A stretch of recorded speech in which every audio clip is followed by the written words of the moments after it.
Untuk balas dendam, ibu itu menyamar. Saat sahabatnya menutup mata, dia menutupi wajahnya. Dia mengoleskan plester, hanya menyisakan hidung. Sahabatnya bersenandung santai, tidak sadar bahaya.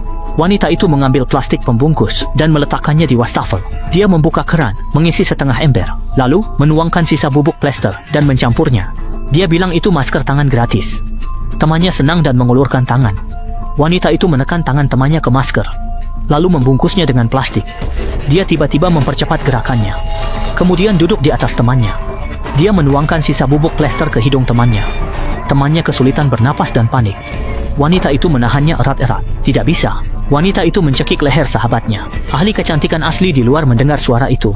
Dia meletakkan mangkuk dan sumpitnya, lalu berjalan perlahan menuju kamar. Wanita itu kembali ke tempat tidurnya. Saat ahli kecantikan membuka pintu, semuanya normal. Wanita itu dengan tenang mengenakan masker wajah, sambil menghitung mundur. Jeritan terdengar dari kamar sebelah. Sahabatnya mati lemas karena masker wajah. Xiaomei duduk, merasa puas. Sahabatnya meninggalkan putrinya yang berusia 6 tahun di pinggir jalan demi bertemu kekasihnya. Putrinya dibunuh oleh psikopat. Hati Xiaomei hancur. Sekarang, ia hanya hidup untuk balas dendam. Dia ingin membunuh semua yang menyakiti putrinya. Xiaomei memutuskan membunuh kekasih kaya sahabatnya. Dia yang mengusulkan agar putrinya ditinggalkan di jalan. Xiaomei berpura-pura tertarik padanya. Duduk di mobil mewahnya, dia berkata, "Aku sangat menyukaimu sejak dulu. Karena kamu kekasih sahabatku, aku menyimpan perasaan ini. Sekarang dia sudah tiada, aku memutuskan untuk jujur padamu." Melihat dia terpikat, Xiaomei segera bertindak. Ia mengajak si kaya minum. Pria itu langsung setuju dengan mata berbinar. Malam harinya, si kaya yang mabuk membawa Xiaomei pulang. Xiaomei mengeluarkan sebotol kecil di Dewey dari tasnya. Dengan suara lembut, ia berkata, "Minum obat penawar mabuk ini." Si kaya langsung semangat dan meminumnya dalam satu tegukan. Wajahnya berubah jahat. "Masih merasa pusing? Apakah perutmu mulai mual?" Pria kaya itu segera menyadari ada yang tidak beres. Dia mulai kesakitan dan memuntahkan cairan merah. Xiaomei belum puas. Dia memutar lagu favorit putrinya. Dia menginjak dada pria itu. "Apakah suara ini terdengar akrab?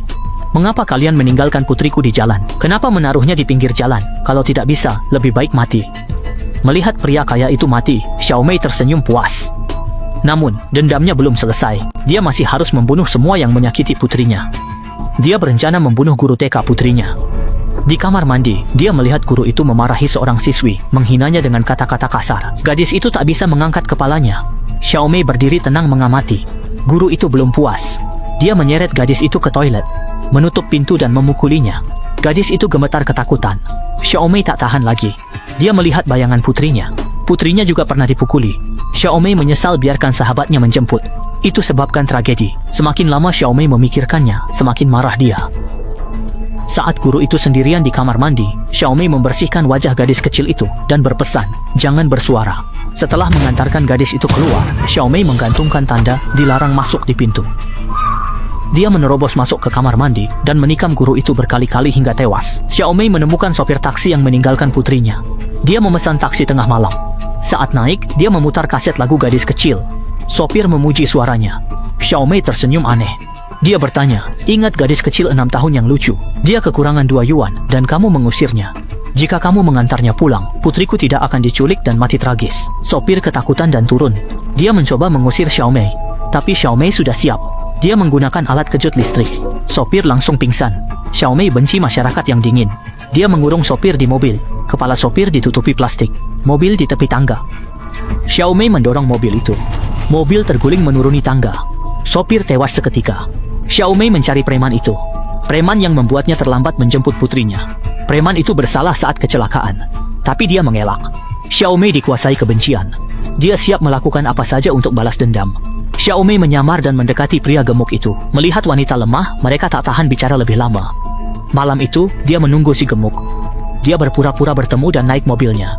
Dalam gelap, si gemuk punya niat buruk. Dia tak sadar sudah masuk perangkap Xiaomei. Saat lengah, Xiaomei mengeluarkan gunting. Dia langsung mengakhiri hidupnya. Serangkaian pembunuhan ini menarik perhatian polisi. Suaminya seorang polisi, dan kini dia mencurigai istrinya. Semua korban terkait dengan kasus putri mereka.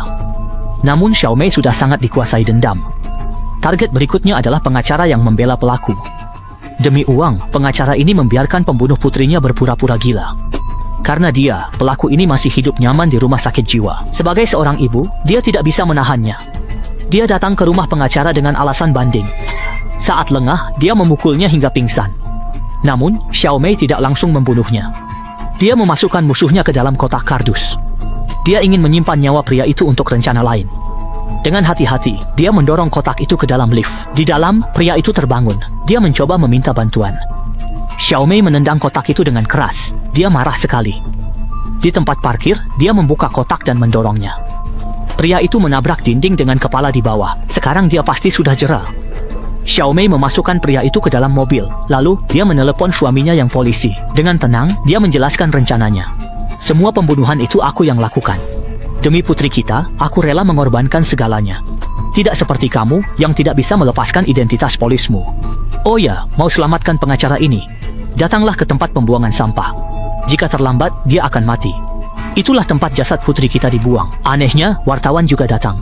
Saat bingung, suara Xiao Mei terdengar. Dia berkata, hari ini ulang tahun putriku yang sudah meninggal. Terima kasih sudah datang ke pesta ini. Hadiah ada di sini. Lampu menyorot pengacara. Dia digantung di atas oleh derek. Xiao Mei mengendalikan semuanya. Lao Bai mencoba menghentikan Xiao Mei. Tapi dia sangat marah dan berkata, kamu polisi, tapi tak bisa tangkap pembunuh putri kita. Apa hakmu menasihatiku? Putriku dibunuh di sini. Namun pembunuhnya masih hidup. Siapa yang jahat? Setelah berkata itu, dia menekan tombol. Pengacara jatuh cepat dari ketinggian. Semua orang bergegas mencoba menangkapnya. Namun, Xiao Mei menaikkan lift lagi.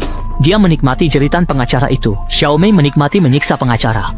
Kemudian, dia mulai menangis di depan semua orang dan media. Dia menirukan suara putrinya.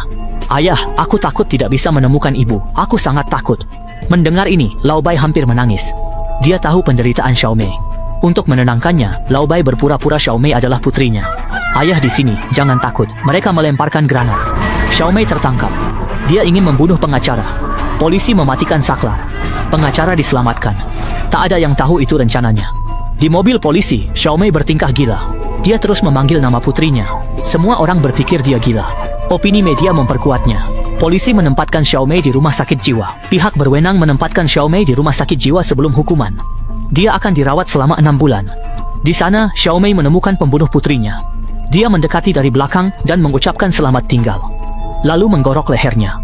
Melihat pembunuh itu mati, Xiao Mei merasa lega. Dia menggorok lehernya sendiri. Jalan balas dendamnya selesai. Sayangnya, pengacara itu masih hidup. Yang tidak terduga, Lao Bai melanjutkan balas dendam istrinya. Mungkin dia tergerak oleh kegigihan Xiao Mei. Sebagai ayah dan suami, dia merasa gagal. Membunuh pengacara itu mungkin satu-satunya cara menebus semuanya. Film berakhir di sini.